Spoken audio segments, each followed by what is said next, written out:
तो last part में Goku ने फ्रीज़ा को हरा दिया था, लेकिन फ्रैडागॉन ने चालाकी से गोकू के रिंग ऑफ किंग्स ले लिया था। लेकिन किसी तरीके से वजीटा और गोकू ने मिल कर के फ्रैडागॉन को भी हरा दिया था, जिसके बाद गोकू वहाँ से गायब हो गया था। अब उसके आगे, लेकिन उससे पहले तुम वीडियो को लाइक करो, और अगर तुम्हें ऐसे ही स्टोरीज और मूवीज़ देखना पसंद है तो चैनल को भी सब्सक्राइब कर देना, ताकि आगे आने वाली वीडियोस तुम्हें सबसे पहले मिल सके। खैर, तो गोकू उस रिंग को पहन करके वहाँ से गायब हो जाता है। खैर, जैसे ही उस पैलेस में, जेनो के पैलेस में सब कुछ शांत होता है, सब लोगों को कुछ समय लगता है समझने के लिए कि आखिर वहाँ पे हुआ क्या। टर्बल, क्रेस और ज़ोर्वो, इन तीनों की काफ़ी बुरी हालत हो चुकी होती है फ्रैडागॉन बीस्ट के उस एनर्जी बॉल की वजह से। लेकिन ये तीनों अभी भी ज़िंदा होते हैं। खैर, ये तीनों ही लीड सेंस खड़े होते हैं और उनका हीलिंग फैक्टर धीरे धीरे वर्क करता है, अपनी बॉडी को धीरे धीरे हील करते हैं। जेनो और ग्रैंड प्रिस्ट भी उन एलीट सेन के नज़दीक आते हैं। जेनो कहता है, "हाँ, तुम तीनों ठीक तो हो? तुम लोगों को कुछ हुआ तो नहीं?" और वो खड़ा उतर कहता है, आह, फिलहाल तो हम ठीक है, हमें कुछ भी नहीं हुआ, लेकिन आखिर वो गोकू कहाँ गया? तभी वजीटा भी धीरे धीरे करके जेनो, ग्रैंड प्रिस्ट और बाकी एलीट सेन के नज़दीक आता है। लेकिन जैसे ही वजीटा उनके नज़दीक पहुंचता है, वो अपने बेस फॉर्म में आकर के वहीं पे गिर जाता है। उसके सारा स्टेमिना, सारी एनर्जी वेस्ट हो गई होती है उस नई फॉर्म को अचीव करने में, जिसको वो एंटी प्रमोडियल फॉर्म कह रहा था। खैर, ग्रैंड प्रिस्ट कहता है, "आह, पता नहीं आखिर वो गोकू कहाँ चला गया लॉर्ड जेनो, लेकिन गोकू जब जा रहा था तो उसने आपकी तरफ देख करके काफ़ी अजीब सी स्माइल दी थी।" जेनो कहता है, ओह वॉट एवर ग्रैंड प्रिस्ट, मुझे लगता है कि वो किसी काम से गया होगा, या फिर पता नहीं किस लिए कहाँ गया। लेकिन अभी हमारे लिए इम्पोर्टेंट हैं ये तीनों एलीट सेंस और ये वजीटा। तुम देख रहे हो इनकी कैसी हालत है। हमें इन चारों को रेस्ट करने देना चाहिए, और हमें फालतू में टाइम वेस्ट नहीं करना चाहिए यहाँ पे। खैर, वहीं हायर डायमेंशन में अपोस्टल और बियॉन्डर, ये दोनों ही एक साथ होते हैं। अपोस्टल कहता है, देखा आपने, मेरा प्लान एकदम कामयाब रहा। वो फ्रीज़ा भी मारा गया और वो फ्रैडागॉन भी। अब बस हमें उस गोकू का इस्तेमाल करना है अपने फाइनल वार के लिए, अपने फाइनल काम के लिए। बियॉन्डर कहता है, ओह, तो तुमने प्लान में थोड़ा सा चेंजेस किए हैं, मुझे देख करके लग रहा है, लेकिन तुमने ऐसा क्यों किया? तो अपोस्टल कहता है, लॉर्ड बियॉन्डर, मैंने जैसे ही रिंग ऑफ किंग्स उस गोकू को दी थी, तब मैंने उसे ये कहा था कि इस रिंग को संभाल करके अपने पास रखना, और ज़्यादा समय तक इस रिंग का इस्तेमाल मत करना, वरना ये रिंग तुम्हें करप्ट कर देगी। तभी मुझे समझ में आ गया था कि मैंने ये बोल करके बहुत बड़ी गलती कर दी है। अब वो गोकू हुसैन ज़्यादा देर तक उस रिंग का इस्तेमाल करेगा ही नहीं, इसीलिए मुझे प्लान में थोड़ा चेंज करना पड़ा। मुझे फ्रीज़ा और फ्रैडागॉन को थोड़ी सी मैनिपुलेशंस देनी पड़ी, ताकि वो थोड़ी देर तक गोकू को होल्ड रख सकें उस रिंग को पहने हुए, और उस चीज़ में मैं कामयाब भी रहा। आपने देखा नहीं, गोकू ने लिटरली 10-20 मिनट तक उस रिंग को पहने रखा था, और उतना समय काफ़ी था गोकू को अपनी साइड करने के लिए। तभी वहाँ पे गोकू आता है, लेकिन गोकू की आंखें रेड होती हैं। बियॉन्डर गोकू की तरफ देखता है और कहता है, ओह, तो तुम यहाँ पे आ ही गए, तुम्हारा ही इंतज़ार कर रहे थे हम दोनों। गोकू कहता है, ओह, मुझे क्या करना है, आखिर मेरा क्या काम है यहाँ पे? तो बियॉन्डर कहता है, अपोस्टल, तुम इसे काम समझा सकते हो? अपोस्टल कहता है, हाँ क्यों नहीं लॉर्ड, लेकिन उससे पहले हमें जश्न करना चाहिए। बियॉन्डर कहता है, पागल हो गया हो, ये जश्न का समय बिल्कुल भी नहीं है, अभी काफ़ी कुछ करना बाकी है। अभी तो हमने केवल एक सीढ़ी ही चढ़ी है, अभी हमारा मेन पर्पस तो बाकी ही है। तो इसको जल्द से जल्द बताओ कि आखिर आगे हमारा क्या प्लान है, हमें आगे क्या करना है। उसके बाद देखा जाएगा कि हमें जश्न करना है या फिर नहीं। अपोस्टल कहता है, जैसा आप कहें लॉर्ड। तो गोकू, मैं तुम्हें एक्सप्लेन करता हूँ कि आखिर मुझे तुमसे क्या काम है, या फिर हमें तुम्हारी क्या मदद चाहिए। गोकू कहता है, मैं आपकी मदद तो ज़रूर करूँगा, लेकिन उससे पहले मुझे ये जानना है कि आखिर आपने ऐसा क्यों किया? उस फ्रीज़ा को इतनी पावर्स क्यों दी? और उन दोनों नमूनों को मेरे पास क्यों भेजा इस रिंग ऑफ किंग्स को हासिल करने के लिए? अपोस्टल कहता है वो तो बहुत लंबी कहानी है, लेकिन मैं तुम्हें शॉर्ट में समझा देता हूँ कि मुझे तुम्हारा इस्तेमाल करना था। करंटली इस एग्जिस्टेंस में तुम ही एक इकलौते ऐसे बीइंग हो जो कि हमारी मदद कर सकते हो, जो कि वर्दी हो हमारी मदद करने के। बाकी कोई भी बीइंग ऐसा नहीं है जो कि हमारी हेल्प कर सके। और ये चीज़ मैं तभी समझ गया था जब मैंने फ़ाइट की थी तुमसे अकुमो बन करके। गोकू कहता है क्या वो अकुमो तुम थे? अपोस्टल कहता है हाँ, वो अकुमो मैं था और मेरे से ही तुमने फ़ाइट की थी। गोकू कहता है अगर तुम वो अकुमो थे तो फिर असली अकुमो कहाँ गया? असली वो किंग ऑफ ऑल सेन कहाँ गया? तो अपोस्टल कहता है हाँ, अकुमो वो तो कब का मारा जा चुका है। जैसे ही वो किंग ऑफ ऑल सेन बना था, मैंने उसको उसी समय ख़त्म कर दिया था, क्योंकि बियॉन्डर को ऐसा लगता था कि वो अकुमो हद से कुछ ज़्यादा ही शक्तिशाली है, और अगर वो अभी तक अलाइव रहता तो फिर वो बियॉन्डर की जगह ले चुका होता। इसीलिए मैंने उस अकुमो को पहले ही मार दिया था, और मैंने उस अकुमो का वेश इसीलिए लिया था ताकि मैं तुम्हारी स्ट्रेंथ को चेक कर सकूं। खैर, अब बहुत बकवास हो गई, अब सीधे काम की बात पे आते हैं। मुझे तुमसे क्या काम है और इसमें तुम्हारा क्या फ़ायदा? गोकू कहता है हाँ बताओ, आखिर मुझे क्या करना है? मैं पूरा तुम्हारा हूँ। ऐसा बोल करके गोकू अपने घुटने पर बैठ जाता है। अपोस्टल कहता है तुम्हारा एक आखिरी काम ये है कि तुम्हें एग्जिस्टेंशियल ट्री को डिस्ट्रॉय करना है।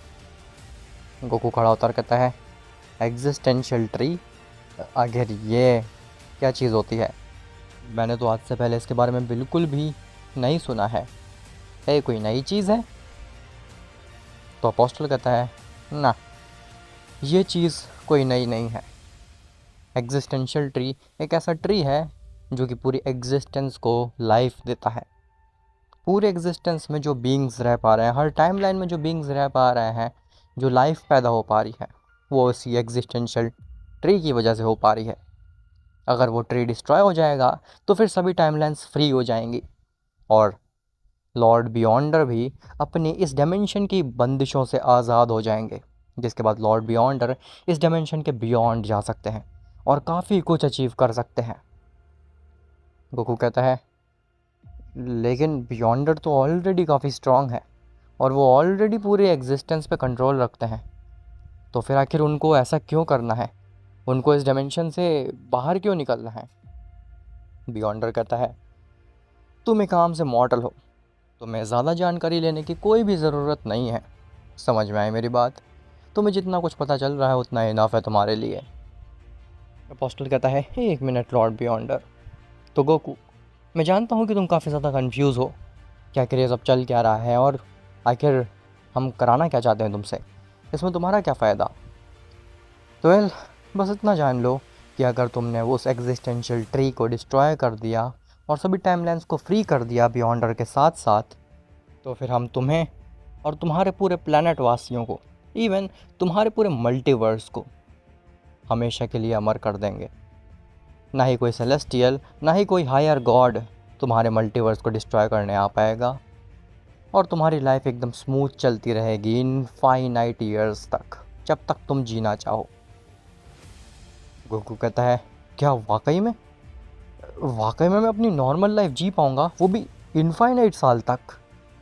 अपोस्टल कहता है हाँ, लेकिन तभी अगर तुम हमारी मदद करोगे उस एग्जिस्टेंशियल ट्री को डिस्ट्रॉय करने में। गोकू कहता है हाँ क्यों नहीं, बेशक। अगर मुझे इनफाइनाइट सालों तक अपनी लाइफ एंजॉय करने को मिलेगी तो फिर मैं खुशी खुशी कुछ भी करने के लिए रेडी हूँ। मैं उस एग्जिस्टेंशियल ट्री को ज़रूर डिस्ट्रॉय करूँगा। आखिर वो है कहाँ पे? अपोस्टल बियॉन्डर की तरफ देखता और कहता है लॉर्ड बियॉन्डर, ऐसे बात करी जाती है मॉडल्स से।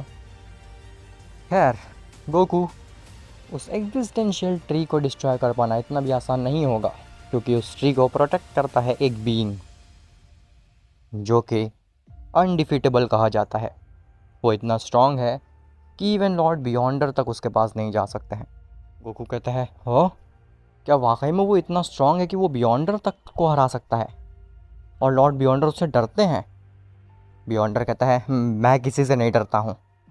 अपोस्टल कहता है, बियॉन्डर आप मुझे बात करने दीजिए, आप ज़्यादा सेंटिमेंटल हो रहे हैं इसके सामने। हाँ तो लॉर्ड बियॉन्डर से स्ट्रांग कोई भी नहीं है इस एग्जिस्टेंस में। गोकू कहता है, अगर लॉर्ड बियॉन्डर से स्ट्रांग कोई भी नहीं है तो फिर वो खुद जा कर के उस बीइंग को क्यों नहीं हरा देते हैं और उस ट्री को क्यों नहीं डिस्ट्रॉय कर देते हैं? तो अपोस्टल कहता है, वैसे तो वो बीइंग लॉर्ड बियॉन्डर से वीक है, लेकिन उस बीइंग के पास में एग्जिस्टेंस की कमान है। वो चाहे तो अपने एक इशारे से बियॉन्डर को ही एग्जिस्टेंस से मिटा सकता है। इस वजह से लॉर्ड बियॉन्डर थोड़ा सा घबराते हैं उस बीइंग के सामने जाने में।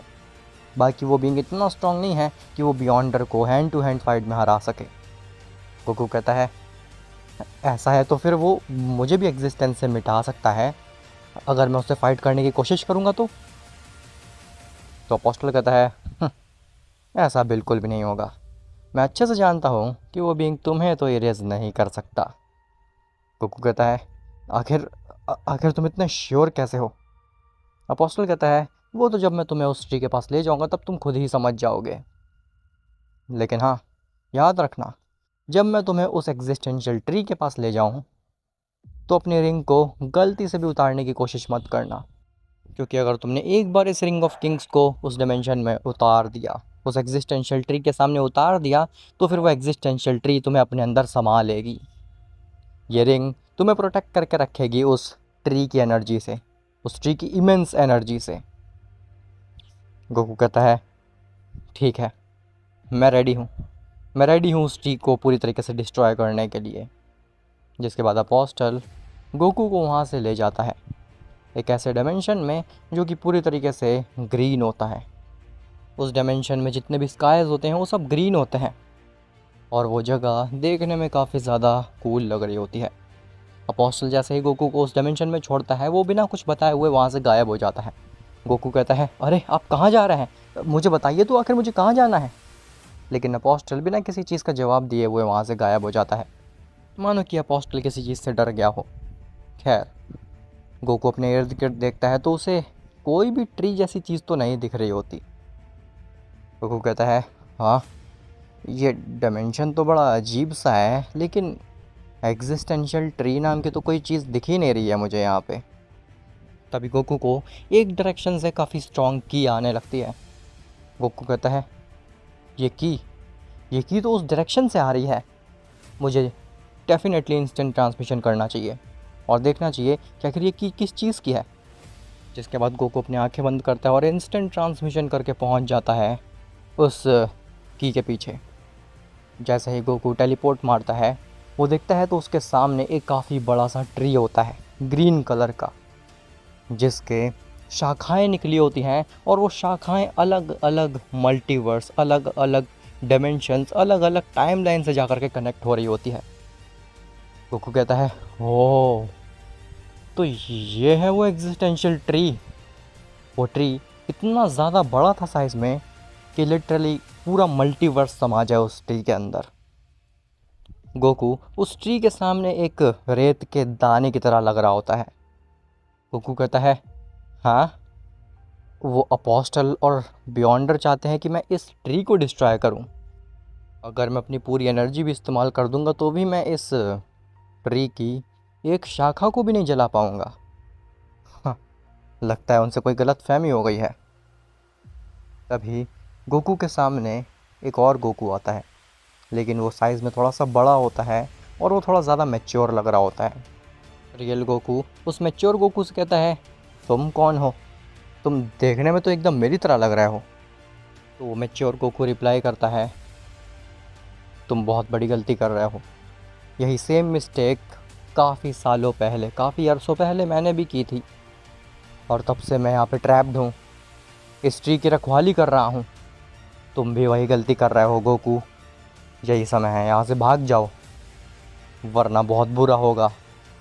वो बियॉन्डर, वो अपोस्टल, वो किसी के सगे नहीं है। वो बहुत बड़ी गलती कर रहा है जाने अनजाने में। जो रियल गोकू होता है वो कंफ्यूज्ड होता है। वो कहता है, तुम्हारा मतलब क्या है? तुम क्या फालतू बकवास कर रहे हो? मुझे कुछ समझ में नहीं आ रहा।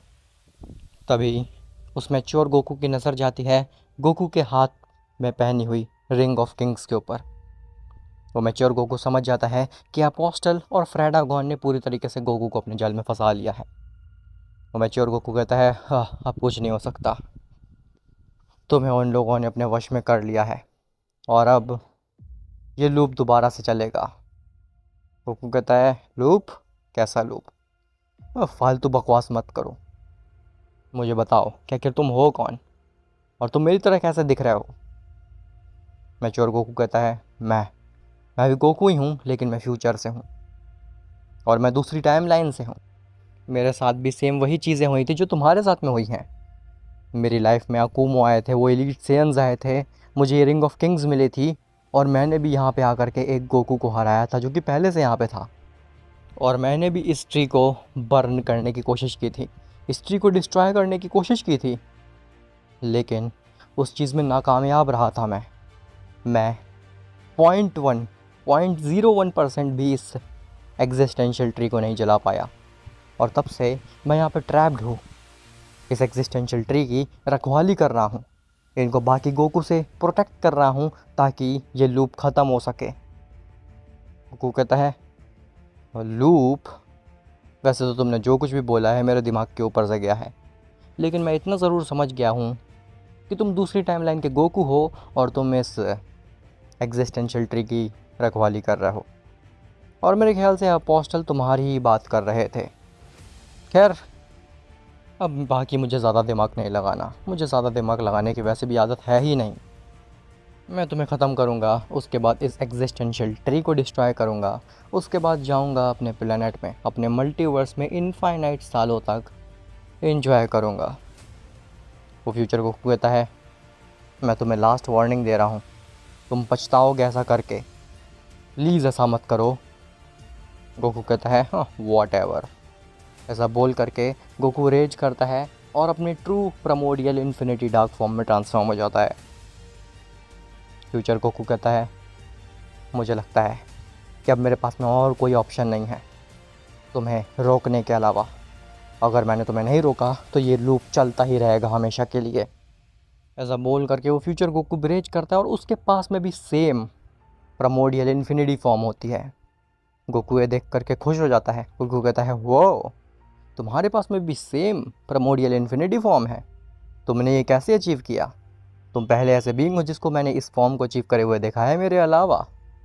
फ्यूचर गोकू कहता है, तुम जो चीज़ कर रहे हो वो मैं पहले ही करके छोड़ चुका हूँ और अब मैं तुम्हें रोक रहा हूँ वो गलती करने से जो मैं ऑलरेडी कर चुका हूँ। खैर, ये सारी बातें तुम्हारे दिमाग के ऊपर से जाएंगी क्योंकि तुमने उस रिंग ऑफ किंग्स को पहन के रखा है। मेरा एम है उस रिंग ऑफ किंग्स को तुम्हारे हाथ से निकालना। ऐसा बोल करके फ्यूचर गोकू गोकू के हाथ के ऊपर एम करके एक कामेहामेहा मारता है, लेकिन वो कामेहामेहा जैसे ही गोकू के हाथ के नज़दीक पहुंचता है स्प्लिट हो जाता है दो हाफ में, मानो कि उस रिंग के आसपास एक अजीब सी शील्ड बनी हो जिसने कि फ्यूचर गोकू के कामेहामेहा को नलीफाई कर दिया हो, डिफ्लेक्ट कर दिया हो। फ्यूचर गोकू समझ जाता है कि ये तो बिल्कुल भी इजी टास्क नहीं होने वाला है गोकू की उस रिंग को डिस्ट्रॉय कर पाना, लेकिन फिर भी वो ठानता है कि वो इस लूप को ख़त्म करके ही रहेगा। अब आखिर ये लूप कैसा लूप है? अपोस्टल और बियॉन्डर को पता हुआ था कि ये एक लूप है, गोकू यहाँ पे आएगा और गोकू दोबारा से फंसा रह जाएगा इसी डायमेंशन में, वो एग्जिस्टेंशियल ट्री को डिस्ट्रॉय नहीं कर पाएगा। तो फिर आखिर उन्होंने दोबारा से एक गोकू को क्यों भेजा यहाँ पे? काफ़ी सारे सवाल उठ रहे होंगे तुम्हारे दिमाग में, लेकिन ये डाउट अगले पार्ट में क्लियर हो जाएगा। अगला पार्ट इस सीरीज़ का लास्ट पार्ट होने वाला है जिसमें काफ़ी सारे राज खुलेंगे और तुम्हें सारे सवालों के जवाब मिलेंगे जो कि तुम्हारे पास शायद से एपिसोड 1 से हो तुम्हारे दिमाग में। हो सकता है कि ये 2 एपिसोड भी लग जाएं इस सीरीज़ को ख़त्म करने में, लेकिन ये चीज़ कंफर्म है कि अब ये सीरीज़ ख़त्म होने वाली है 1-2 एपिसोड के बाद में। खैर, जो भी हो, उम्मीद करता हूँ तुम्हें ये एपिसोड अच्छा लगा हो। मिलते हैं तुमसे नेक्स्ट पार्ट में, तब तक के लिए बाय बाय।